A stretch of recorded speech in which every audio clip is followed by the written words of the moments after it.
नमस्कार दोस्तों, आज हम कक्षा 5वीं में पाठ नंबर 16 जिसका नाम है पानी रे पानी। तो चलो बच्चों, आज पानी की क्या क्या उपयोगिता है उसके बारे में आज हम सीखेंगे। तो चलो देर न करते हुए इस पाठ को शुरू करते हैं। कहाँ से आता है हमारा पानी और फिर कहाँ चला जाता है हमारा पानी। तो बच्चों, आपने देखा होगा कि जब बारिश होती है तो बहुत सारा पानी गिरता है, लेकिन वो पानी कुछ दिन के बाद जमीन के अंदर चला जाता है। तो हमारे मन में प्रश्न उठता है कि भाई इतना सारा पानी आखिर जाता कहाँ है। हमने कभी इस बारे में कुछ सोचा है? सोचा तो नहीं होगा शायद, पर इस बारे में पढ़ा जरूर है। हमने इसके बारे में कभी सोचा तो नहीं, लेकिन हमने इसके बारे में पढ़ा है। तो यहाँ पर देखिए, भूगोल की किताब पढ़ते समय जल चक्र जैसी बातें हमें बताई जाती है। तो बच्चों, आपकी क्लास में तो भूगोल तो आता नहीं है, लेकिन भूगोल का मतलब क्या होता है वो मैं आपको समझा देता हूँ। तो भूगोल एक विषय है जिसको अंग्रेजी में ज्योग्राफी बोलते हैं। भूगोल हमें क्या सिखाता है? जो पृथ्वी के ऊपर का जो हिस्सा होता है उसके बारे में हमें जानकारी देता है। इसको भूगोल बोलते हैं बच्चों। तो भूगोल को अंग्रेजी में ज्योग्राफी बोलते हैं। भूगोल का मतलब धरती के ऊपर का जो स्वरूप होता है उसके बारे में हमें जानकारी देता है। तो यहाँ पर भूगोल की किताब पढ़ते समय जल चक्र जैसी बातें हमें बताई जाती है। तो बच्चों, जल चक्र क्या होता है? एक सुंदर सा चित्र भी होता है इस पाठ के साथ। सूरज, समंदर, बादल, हवा, धरती, फिर बरसात की बूंदें और लो फिर बहती हुई एक नदी और उसके किनारे बसा तुम्हारा हमारा घर, गांव या शहर। चित्र के दूसरे भाग में यही नदी अपने चारों तरफ का पानी लेकर उसी समुद्र में मिलती दिखती है। चित्र में कुछ तीर भी बने रहते हैं। समंदर से उठी भाप बादल बनकर पानी में बदलती और फिर इन तीरों के सहारे जल की यात्रा एक तरफ से शुरू होकर समंदर में वापस मिल जाती है। जल चक्र पूरा होता है। तो बच्चों, यहाँ पर जल चक्र की बात आई तो मैं आपको थोड़ा सा समझा देता हूँ। तो जल चक्र क्या होता है बच्चों? आपने देखा होगा नदी और तालाब में जो पानी होता है, जब उसके ऊपर उस पानी के ऊपर सूर्य की किरणें पड़ती है तो वो पानी गर्म होता है, तो उसमें से बाष्प मतलब स्टीम निकलता है। सूर्य की किरणों से पानी जब गर्म होता है तो उसमें से भाप निकलती है। वो भाप ऊपर जाती, फिर उसके बादल बनते हैं। फिर बादल क्या होते हैं? आगे जाकर वो बादल ठंडे होते हैं, फिर वही पानी कहीं पर बरसता है और वो पानी फिर से नदी और नालों में आ जाता है। फिर नदी और नाले क्या होता है? समंदर में जाता है और समंदर का पानी भी गर्म होता है, फिर उसकी भी भाप बनकर ऊपर जाती है, फिर वो वहां से ठंडी होकर नीचे आती है। मतलब इस तरह से जल चक्र मतलब ये पूरा साइकिल चलता रहता है। तो इसको जल चक्र बोलेंगे, मतलब वाटर साइकिल बोलेंगे। मतलब नीचे वाला जो पानी है गर्म होकर ऊपर जाएगा, फिर ऊपर से ठंडा होकर नीचे आएगा। मतलब इस तरह से ये जो चक्र है वो चलता ही रहेगा। तो बच्चों, इस तरह से हमारा जो ये धरती के ऊपर ये जल चक्र है इसी तरह से चलता रहता है। यह तो हुई जल चक्र की किताबी बात, पर अब तो हम सबके घरों में, स्कूल में, माता पिता के दफ्तरों में, कारखानों और खेतों में पानी का कुछ अजीब सा चक्कर सामने आने लगा है। अब यह देखिए भाई, ये तो जल चक्र की बात हो गई, मतलब किताबी बात। पर अब तो हम सबके घरों में, स्कूल में, माता पिता के दफ्तरों में, कारखानों और खेतों में पानी का कुछ अजीब सा चक्कर सामने आने लगा है। तो भाई कौन सा अजीब सा चक्कर है? तो यहाँ देखिए, नलों में अब पूरे समय पानी नहीं आता। नल खोलो तो उससे पानी के बदले सू सू की आवाज आने लगती है। पानी आता भी है तो बेवक्त, कभी देर रात को तो कभी भोर सवेरे। मीठी नींद छोड़कर घर भर की बाल्टियां, बर्तन और घड़े भरते फिरो। पानी को लेकर कभी कभी कहीं कहीं आपस में तू मैं भी होने लगती है। तो यहाँ पर देखिए, तो यहाँ तो भाई जल चक्र की बात तो किताब के ऊपर है, लेकिन आपने बच्चों देखा होगा कि भाई आपके घर में या आपके आस पड़ोस में, आपके मामा के घर, चाचा के घर, मतलब पानी तो आता है लेकिन वो बेवक्त पानी आता है। और कभी कभी जब नल खोलो तो उस नल में से सूसू की आवाज आती है, मतलब कि उसमें से खाली हवा ही निकलता है, पानी निकलता नहीं है। और पानी आता भी है तो बहुत ही कम पानी आता है। और कभी कभी तो गली मोहल्ले में तो पानी के लिए झगड़ा भी हो जाता है, मतलब आपस में तू मैं जैसी परिस्थितियां हो जाती है। तो यहाँ पर देखिए भाई, पानी के लिए हमें कितना कुछ करना पड़ता है। हमें सुबह में उठना पड़ता है, मतलब हमें अपना घर का पानी सुबह उठकर भरना पड़ता है। और कभी कभी तो किसी के साथ तू मैं भी हो जाती है। यहाँ देखिए, अभी रोज रोज के इन झगड़े टंटों से बचने के लिए कई घरों में लोग नलों के पाइप में मोटर लगवा लेते हैं। इससे कई घरों का पानी खींचकर एक ही घर में आ जाता है। यह तो अपने आसपास का हक छीनने जैसा काम है, लेकिन मजबूरी मानकर इस काम को मोहल्ले में कोई कुछ नहीं कहता। यहाँ देखिए भाई, रोज रोज के इन झगड़ों टंटों से बचने के लिए लोग क्या करते हैं? भाई पानी नहीं आता तो अपने घर में मोटर लगवा देते। तो भाई मोटर क्या करती है? सारा पानी खींच लेता है, मतलब दूसरे के घरों में जो पानी आता है उसका फोर्स कम हो जाता है और अपने घर में सारा पानी आ जाता है। तो मतलब अपने घर में तो भाई पानी मिल जाता है, लेकिन दूसरों के घरों में जो पानी मिलना चाहिए वो पानी नहीं मिलता है। तो मतलब इस तरह की बहुत सारी परेशानियां आती है। लेकिन हम भी क्या करें, हमारी भी मजबूरी है, क्योंकि हमें भी भाई सबको नहाना है, धोना है, सब कुछ करना है, तो हमको पानी की बहुत ही ज़रूरत होती है। मतलब पानी की बहुत किल्लत होने की वजह से लोग अपने घरों में मोटर लगवा देते हैं। लेकिन भाई मजबूरी मानकर इस काम को मोहल्ले में कोई एक घर कर बैठे तो फिर और कई घर यही करने लगते हैं। मतलब सब लोग मजबूरी के मारे अगर सभी लोग मोटर लगा देंगे तो फिर क्या होगा, अगर एक घर करेगा तो फिर दूसरे घर भी मतलब उनका देखकर उनके घर में भी वो लोग मोटर लगवा देते हैं। इससे क्या होगा, पानी की कमी और बढ़ जाती है। शहरों में तो अब कई चीज़ों की तरफ पानी भी बिकने लगा है। यह कभी गांव शहरों में ही नहीं बल्कि हमारे प्रदेशों की राजधानियों में और दिल्ली, मुंबई, कोलकाता, चेन्नई और बेंगलोर जैसे बड़े शहरों में भी लोगों को भयानक कष्ट में डाल देती है। देश के कई हिस्सों में तो अकाल जैसी हालत बन जाती है। यह तो हुई गर्मी के मौसम की बात। कई शहरों में तो पानी है वो और चीज़ों की तरफ बिकने लगा है, मतलब आपको उसके लिए पैसा देना पड़ेगा। और जो हमारे प्रदेशों की जो राजधानियों में जैसे दिल्ली, मुंबई, कोलकाता, चेन्नई और बेंगलोर जैसे बड़े शहरों में तो भी लोगों को भयानक कष्ट में डाल देती है। मतलब यहाँ पर देश के कई हिस्सों में अकाल जैसी हालत बन जाती है। मतलब ये तो हुई गर्मी के मौसम की बात। मतलब गर्मी के मौसम में इस तरह की किल्लतें लोगों को भुगतनी पड़ती है। लेकिन बरसात के मौसम में क्या होता है, लो सब तरफ पानी ही बहने लगता है। हमारे तुम्हारे घर, स्कूल, सड़कों, रेल की पटरियों पर पानी भर जाता है। देश के कई भाग बाढ़ में डूब जाता है। यह बाढ़ न गांवों को छोड़ती है और न मुंबई जैसे बड़े शहरों को। कुछ दिनों के लिए सब कुछ थम जाता है, सब कुछ बह जाता है। आपने देखा होगा कि ज्यादा बारिश होने के कारण देश के जो कई भाग है वो बाढ़ में डूब जाते हैं। और ये जो बाढ़ होती है न गाँव को छोड़ती है न शहरों को छोड़ती है। मतलब बाढ़ है वो पूरी तबाही ला देता है। मतलब बाढ़ से बहुत ही नुकसान होता है। ये हालत हमें बताते हैं कि पानी को बेहद कम हो जाना और पानी का बेहद ज्यादा हो जाना, यानी अकाल और बाढ़ एक ही सिक्के के दो पहलू है।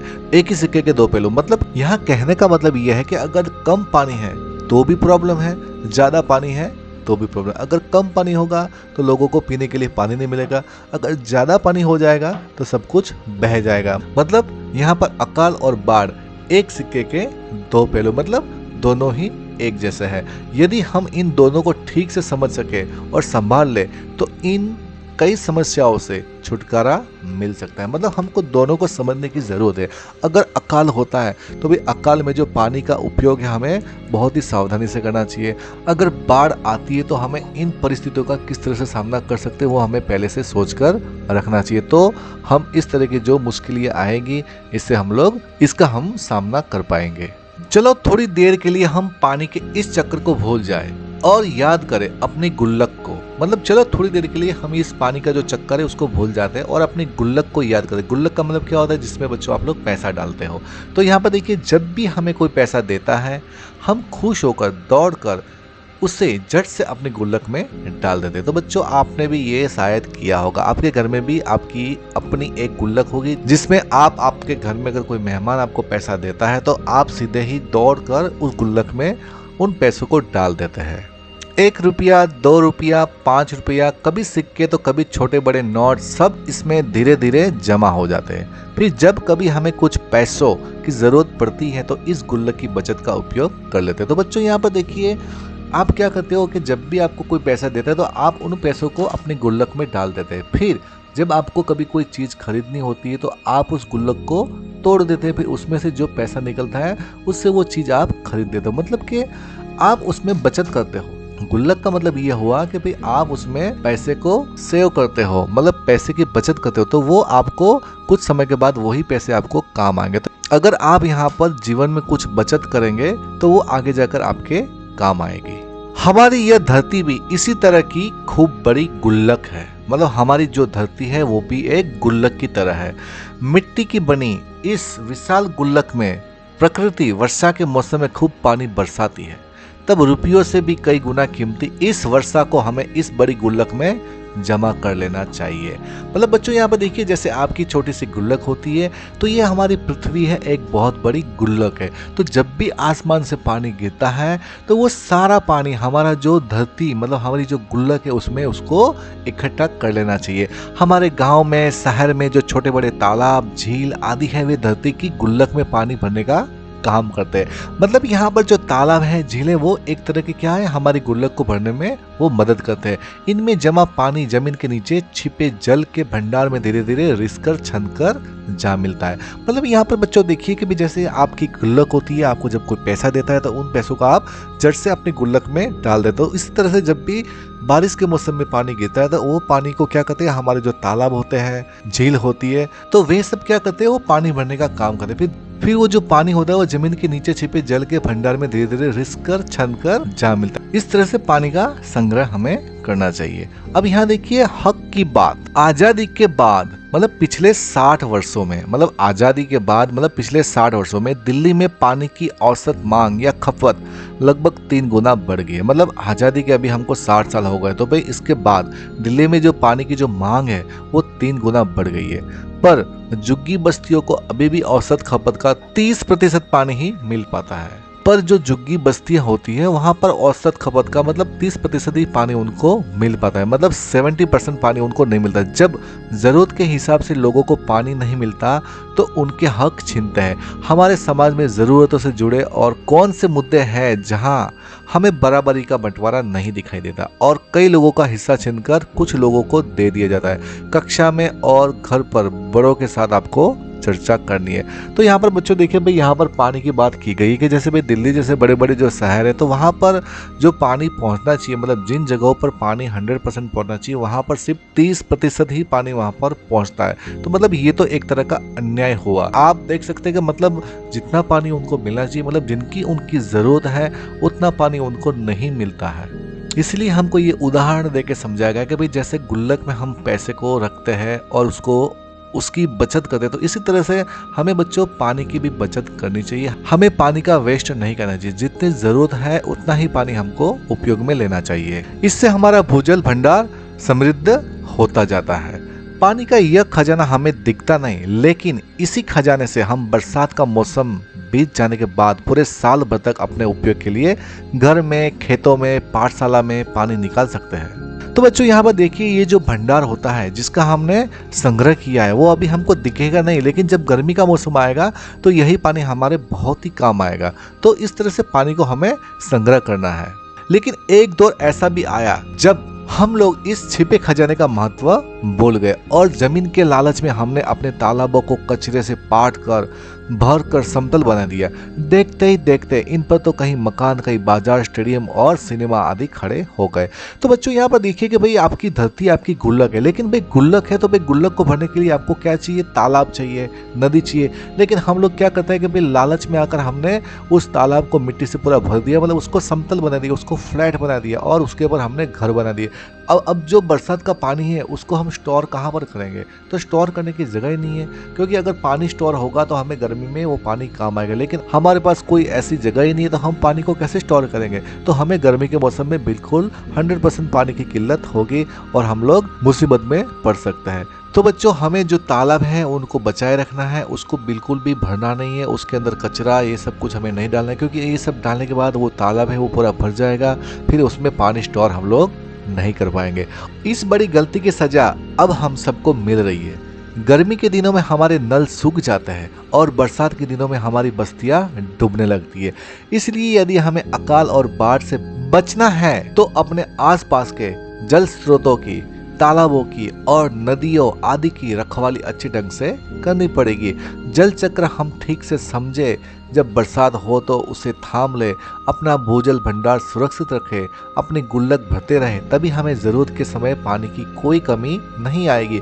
यदि हमने जल चक्र का ठीक उपयोग नहीं किया तो हम पानी के चक्कर में फंसते चले जाएंगे। अनुपम मिश्र ने ये बहुत ही अच्छे से लिखा है। तो बच्चों यहाँ पर देखिए, तो यहाँ पर बच्चों अंत में बहुत ही अच्छे से आपको समझाया कि भी आपको इसका परिणाम है अंत में भुगतना पड़ता है। अगर आप इस तरह से अगर तालाब है, नदी है, उनको अगर मिट्टी से भर देंगे, अगर उसको समतल बना देंगे, तो जब बारिश होगी तो क्या होगा? वो जो पानी है तालाब में स्टोर होने की जगह वो बहने लगेगा, तो बहेगा तो क्या होगा, बाढ़ आएगी, बाढ़ आएगी तो आपके घरों में भी पानी बढ़ सकता है। इसलिए हमें जल चक्र को अच्छी तरह से समझना पड़ेगा, क्योंकि अगर बारिश का पानी आएगा तो वो कहाँ जाएगा, तो भी उसको स्टोर करने के लिए तालाब चाहिए। अगर हम तालाब को भर देंगे तो वो पानी सीधा हमारे घरों में आ जाएगा। इसलिए हमें जल चक्र को समझना बहुत ही आवश्यक है। अगर हम जल चक्र को नहीं समझेंगे तो वो हमें तबाह कर सकता है। तो अंत में बच्चों में यही कहना चाहूंगा कि भाई जल चक्र को आपको बहुत ही बखूबी से समझना है। तो इस तरह की अगर दिक्कत भविष्य में ना है तो आपका जो नदी है, नाला है, उनकी आपको रखवाली अच्छे ढंग से करनी पड़ेगी और आपको जो बरसता हुआ पानी है उसको आपको गुल्लक में भरते रहना पड़ेगा। तब जाकर हमें जरूरत के समय कभी भी पानी की कमी नहीं आएगी। तो इसको अनुपम मिश्र ने लिखा है। तो बच्चों, आशा करता हूँ कि आपको ये पाठ बहुत ही अच्छा लगा होगा और इस वीडियो के जरिए आप भी पानी के महत्व को समझे होंगे और आपको जल चक्र अच्छे से समझ में आ गया होगा। तो चलो बच्चों, अभी हम इस पाठ के स्वाध्याय को सॉल्व करते हैं। तो सबसे पहला प्रश्न है, भाई तुम्हारे घर में पानी कहाँ से आता है? तो इसका उत्तर है कि भाई हमारे घर में पानी दिल्ली जल बोर्ड की सप्लाई से आता है। दिल्ली जल बोर्ड नदियों और नालों के पानी को साफ करके सप्लाई करता है। तो बच्चों, आपके घर में कहाँ से पानी आता है वो आप मुझे कमेंट करके बता सकते हैं। अब प्रश्न दूसरा, भाई तुम्हारे घर का मैला पानी बहकर कहाँ जाता है? मतलब कपड़े धोने के बाद जो मैला पानी होता है वो कहाँ पर जाता है? तो भाई इसका उत्तर ये है कि भाई हमारे घर का मैला पानी बहकर नालियों में जाता है। प्रश्न तीसरा है जिसमें क है, तो भाई तुम्हारे इलाके में धरती के अंदर का पानी कितने फीट या कितने हाथ नीचे, मतलब आपके इलाके में अगर आप धरती के अंदर देखें तो भाई कितना गहरा पानी आपको मिलेगा, मतलब कितनी खुदाई करने के बाद आपको पानी मिलेगा, मतलब कितना फीट। तो इसका उत्तर ये है कि भाई हमारे इलाके में धरती के अंदर का पानी 200 या 250 फीट नीचे है। तो बच्चों, आपके इलाके में इससे ज्यादा भी हो सकता है या इससे कम भी हो सकता है। ख है, भाई आज से 15 वर्ष पहले ये कितना नीचे था? तो भाई इसका उत्तर है, भाई आज से 15 वर्ष पहले ये पानी 100 या 150 फीट नीचे था। मतलब आप 100 फीट अगर खुदाई करेंगे तो आपको पानी मिल जाएगा। लेकिन आसाम जैसे इलाकों में आपको 15 या 20 फीट पे आपको पानी मिल जाएगा, मतलब वहां पर पानी बहुत ही ऊपर है। लेकिन आप राजस्थान या फिर गुजरात के साइड में आओगे तो वहां पर पानी और नीचे होगा, मतलब आपको और गहरी खुदाई करने के बाद ही आपको पानी मिलेगा। मतलब यहाँ पर पानी की गहराई वो हर इलाके में अलग अलग होती है। तो बच्चों, आपके इलाके में कितने फीट पर पानी मिलता है, मतलब कितनी खुदाई करने के बाद पानी मिलता है? प्रश्न चौथा है, अपने घर के नल कि पाइप में मोटर लगवाना दूसरों का हक छीनने के बराबर है।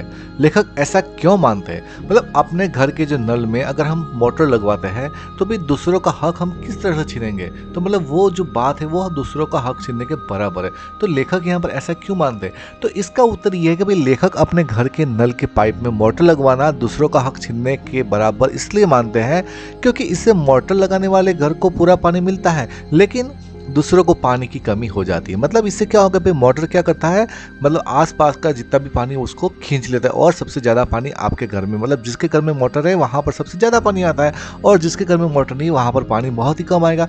मतलब जिनके घर में मोटर है उनको ज्यादा पानी मिलेगा और जिनके घर में मोटर नहीं है उनको पानी बहुत कम मिलेगा। इसलिए मोटर लगवाना, अपने घर में मोटर लगवाना जैसे दूसरों का हक छीनना इसके बराबर ही है। अब प्रश्न पांचवा है, बड़ी संख्या में इमारतें बनने से बाढ़ और अकाल का खतरा कैसे पैदा होता है? इसका उत्तर, बड़ी संख्या में इमारतें बनाने के लिए मनुष्य ने समंदर, नदी नालों आदि का भराव किया तथा अंधाधुंध वन काटे, जिससे बाढ़ और अकाल का खतरा पैदा होता है। प्रश्न छठा है, धरती की गुल्लक किन किन साधनों से भरती है? तो यहाँ पर इसका उत्तर है कि धरती की गुल्लक नदी नालों, तालाबों तथा झीलों से भरती है। जैसे बच्चों आपकी गुल्लक होती है वैसे धरती की गुल्लक नदी नालों, तालाबों तथा झीलों से भरती है। अब प्रश्न सातवां है, क्या तुम्हारे इलाके में कभी बाढ़ आई है? यदि हाँ तो उसके बारे में आपको लिखना है। तो भाई इसका उत्तर यह है कि भाई हमारे इलाके में बहुत पहले बाढ़ आई थी, जिसके बारे में हमें हमारे दादाजी बताते हैं। वो बताते हैं कि उस समय चारों ओर पानी ही पानी फैल गया था, लोगों के घर बार बह गए थे, साथ ही लोगों को दैनिक जरूरत की चीजें मिलने में बहुत कठिनाइयां आई थी। मतलब बहुत साल पहले हमारे इलाके में बाढ़ आई थी जो हमारे दादाजी बता रहे, जिससे बहुत ही नुकसान हुआ था और सब लोगों के घर है वो बह गए थे और जो लोगों के लिए जीवन जरूरी चीज वस्तु होती है उसके लिए भी लोगों को इधर उधर भटकना पड़ता था। मतलब उनको बहुत ही कठिनाइयां झेलनी पड़ी। प्रश्न आठवां, क्या तुम्हारे घर में पानी कुछ ही घंटों के लिए आता है? यदि हाँ तो बताओ कि कैसे तुम्हारे परिवार की दिनचर्या नल में पानी आने के साथ बंदी होती है। मतलब यहाँ पर प्रश्न हमारा ये है कि क्या आपके घरों में कुछ घंटों के लिए पानी आता है? यदि हाँ तो आपको ये बताना है कि भाई आपके परिवार की जो दिनचर्या है, मतलब आपका परिवार है वो नल में पानी आने के साथ किस तरह से बंधा होता है। मतलब अगर पानी उस दिन ना आए तो भाई क्या क्या प्रॉब्लम्स आ सकती है, तो वो आपको यहाँ पर बच्चों बताना है। तो इसका उत्तर ये है कि भाई हाँ, हमारे घर में पानी कुछ ही घंटों के लिए आता है। इस कारण हमारे परिवार की जो दिनचर्या है, मतलब पूरा जो दिन का जो काम है, वो नल में पानी के आने के साथ बंदी होती है। जैसे कि हमें सुबह सुबह जल्दी उठकर पानी भरना पड़ता है। जब तक पानी न आ जाए तब तक हम अन्य काम नहीं कर पाते हैं। कई बार जब पानी कुछ देरी से आता है तो हमें बैठकर पानी का इंतजार करना पड़ता है। मतलब जो हमारे परिवार की जो दिनचर्या है वो पानी के साथ बंधी हुई है। मतलब पानी आएगा उसके बाद ही और काम हो पाएंगे। अगर पानी नहीं आएगा तो हमें घंटों तक इंतजार करना पड़ता है, तब जाकर हम लोग वो काम कर पाते। जैसे कि मान लो कि अगर पानी नहीं आया तो हमारे घर में जो बर्तन हैं तो बिना पानी के तो धुलेंगे नहीं। तो जब तक पानी नहीं आएगा तब तक हमें जूठे बर्तनों के साथ पानी का इंतजार करना पड़ेगा और उसके बाद ही हम उसको धो पाएंगे। तो इसका मतलब ये है कि हमारा जो परिवार है वो पूरा पानी के साथ बंधा हुआ है। पानी आएगा तो ही काम होगा, अगर पानी नहीं आएगा तो कोई भी काम नहीं होगा। प्रश्न 9वां, क्या तुम्हारे मोहल्ले में रोजमर्रा की जरूरतें पूरी करने के लिए लोगों को पानी खरीदना पड़ता है? यदि हाँ तो बताओ कि तुम्हारे घर में रोज औसतन कितने लीटर पानी खरीदा जाता है, इस पर कितना खर्चा होता है। मतलब यहाँ पर प्रश्न हमारे यह है कि भाई आपके मोहल्ले में मतलब रोजमर्रा की जरूरत पूरी करने के लिए क्या लोगों को पानी को खरीदना पड़ता है? तो अगर हाँ है तो आपको बताना है भाई कितना लीटर पानी आप खरीदते हो और इसके ऊपर कितना खर्चा आता है। तो यहाँ पर इसका उत्तर ये है कि भाई हाँ, हमारे मोहल्ले में रोजमर्रा की जरूरत पूरी करने के लिए लोगों को पानी खरीदना पड़ता है। हमारे घर में रोज पीने के लिए 20 लीटर पानी खरीदा जाता है। इस पर लगभग 500 रुपये महीने का खर्चा होता है। तो आप यहाँ पर देख सकते हो मतलब देश के मतलब बहुत से ऐसे शहर हैं, इसमें बहुत से ऐसे लोग हैं जो पानी को खरीदते हैं। मतलब उनको हर दिन का 20 लीटर पानी होता है तो भाई महीने का उनको 500 रुपया तक देना पड़ता है। तो बच्चों, आपके घर में क्या पानी को खरीदते हो? प्रश्न 10वां, पाठ में पानी के संकट के किन प्रमुख कारणों की बात की गई है? तो भाई पानी का संकट कब आता है, इसके पीछे कौन से कारण है? तो यहाँ पर देखिए इसका उत्तर है कि भाई पाठ में पानी के संकट के लिए प्रमुख कारण नदी नालों तथा तालाबों को कूड़े कचरे से भरने की बात की गई। मतलब जब नदी नालों और तालाबों को कूड़े करकट से हम लोग भर देते हैं तब जाकर पानी के संकट की समस्या आती है। तो अब प्रश्न 11वां है, जितना उपलब्ध है, उपलब्ध का मतलब होता है कि अवेलेबल, उससे कहीं ज्यादा खर्च करने से पानी का संकट उत्पन्न होता है। क्या यही बात हम बिजली के संकट के बारे में भी कह सकते हैं? यहाँ पर बात यह है कि अगर हम ज़्यादा खर्च करेंगे तो क्या पानी का संकट इतना ही ज़्यादा आएगा? तो क्या यही बात बिजली के ऊपर भी लागू पड़ती है? तो इसका उत्तर ये कि हाँ, यही बात हम बिजली के संकट के बारे में भी कह सकते हैं, क्योंकि किसी भी वस्तु की उपलब्धता से ज़्यादा प्रयोग उसकी कमी का कारण बन सकता है। किसी भी वस्तु की जो उपलब्धता मतलब जो वस्तु अवेलेबल है उससे अगर हम ज़्यादा खर्च करेंगे तो क्या है, उसका कमी का कारण बन सकता है। मतलब कि आपको नहाने के लिए 1 बाल्टी चाहिए, लेकिन अगर आप 2 बाल्टी जितना पानी खर्च करेंगे तो क्या होगा? तो पानी की कमी हो सकती है, आपके घर में पानी कम हो जाएगा, क्योंकि दूसरे लोगों को फिर नहाने को पानी नहीं मिलेगा। इसलिए अगर आपको 1 बाल्टी की खपत है तो आपको 1 बाल्टी से ही नहाना चाहिए, 2 बाल्टी से नहीं नहाना चाहिए, क्योंकि पानी का वेस्ट हमें नहीं करना, क्योंकि दूसरे लोगों को फिर पानी नहीं मिलेगा। इसलिए अगर उपलब्धता से ज़्यादा हम उसका प्रयोग करेंगे तो कमी आ सकती है। प्रश्न 12वां है, भाई पानी के संकट का एक और मुख्य कारण पानी की फिजूल खर्ची भी है। कक्षा में आपको 5-5 का समूह बनाना है और बातचीत करना है कि भाई आपके रोजमर्रा की जिंदगी में पानी की बचत करने के लिए आप क्या क्या उपाय कर सकते हो। भाई यहाँ पर इसका उत्तर है कि भाई अपने रोजमर्रा की जिंदगी में पानी की बचत करने के लिए हम निम्नलिखित उपाय कर सकते हैं। तो भाई हम पानी को किस तरह से बचा सकते हैं? तो भाई पहला है, हम आवश्यकता अनुसार पानी का प्रयोग करें, मतलब हमें जितनी जरूरत है उतना ही पानी का प्रयोग करें। दूसरा है, कभी भी नल को खुला न छोड़े जिससे पानी का वेस्ट ना हो। तीसरा है, भाई कपड़े धोने, बर्तन धोने तथा साफ सफाई में कम से कम पानी का प्रयोग करें। और चौथा है, पानी को व्यर्थ न बहाए, मतलब पानी को बिना मतलब आपको बहाना नहीं, मतलब नाली में उसको बहा नहीं देना है। प्रश्न 13वां, पानी की समस्या या बचत से संबंधित पोस्टर और नारे तैयार आपको करना है। यह काम तुम 4-4 के समूह में भी कर सकते हो, मतलब बच्चों ये काम आपको करना है। तो यहाँ पर देखिए भाई पानी की समस्या या बचत से संबंधित पोस्टर आपको बनाना है और उसके लिए नारे भी आपको तैयार करना है। तो यहाँ पर हमने कुछ नारे लिखे और उससे संबंधित एक पोस्टर भी है जिससे बच्चों आप यहाँ पर देख सकते हैं। यहाँ पर देखिए भाई इसका पानी की समस्या या बचत से संबंधित नारे इस प्रकार हो सकते, जैसे कि भाई पहला नारा है, जल बचाओ जीवन बचाओ। दूसरा है जल ही जीवन है, तीसरा पानी की बूंद बूंद कीमती है, चौथा है पानी को बेकार न बहाओ, यह है बड़ा अनमोल, इसे बचाओ। तो बच्चों यहाँ देख सकते हैं भाई, यहाँ पर पानी का पोस्टर भी हमने बनाया, जैसे कि यहाँ पर इस नल से एक बूंद भी गिरी, तो उसको भी हम लोग यहाँ पर इस गुल्लक में उसको ले रहे हैं, मतलब कि पानी का हमें वेस्ट नहीं करना। मतलब इस पोस्टर से हमें ये दिखाना है कि देखो भाई, हम एक बूंद को भी यहाँ पर स्टोर करें, मतलब इसको भी हम वेस्ट नहीं होने दे रहे। प्रश्न 14, पानी की बर्बादी सबकी बर्बादी, इस नारे में बर्बादी शब्द का अर्थ है या दो अलग अर्थ है? सोचो भाई। तो इसमें लिखा है भाई पानी की बर्बादी सबकी बर्बादी, तो भाई इस नारे में बर्बादी शब्द का जो अर्थ है वो दो अलग अर्थ है। तो भाई आपको सोचना है, आपको बताना है। तो यहाँ पर देखिए, इस नारे में बर्बादी शब्द के दो अर्थ है। पहला पानी का बर्बाद होना, तथा दूसरा इसकी कमी से सबको होने वाली परेशानियां। यहाँ देखिए, अगर पानी बर्बाद होगा तो भाई सबको परेशानी होगी। तो यहाँ पर बर्बाद का मतलब होता है कि भाई पानी बर्बाद होना, और दूसरा है इसकी कमी से सबको होने वाली परेशानियां, मतलब दोनों ओर से हमारा नुकसान ही है। प्रश्न 15, पानी हमारी जिंदगी में महत्वपूर्ण तो है ही, मुहावरों की दुनिया में हम इसकी खास जगह है। पानी से संबंधित कुछ मुहावरे इकट्ठा करो और उनका उचित संदर्भ में प्रयोग करो।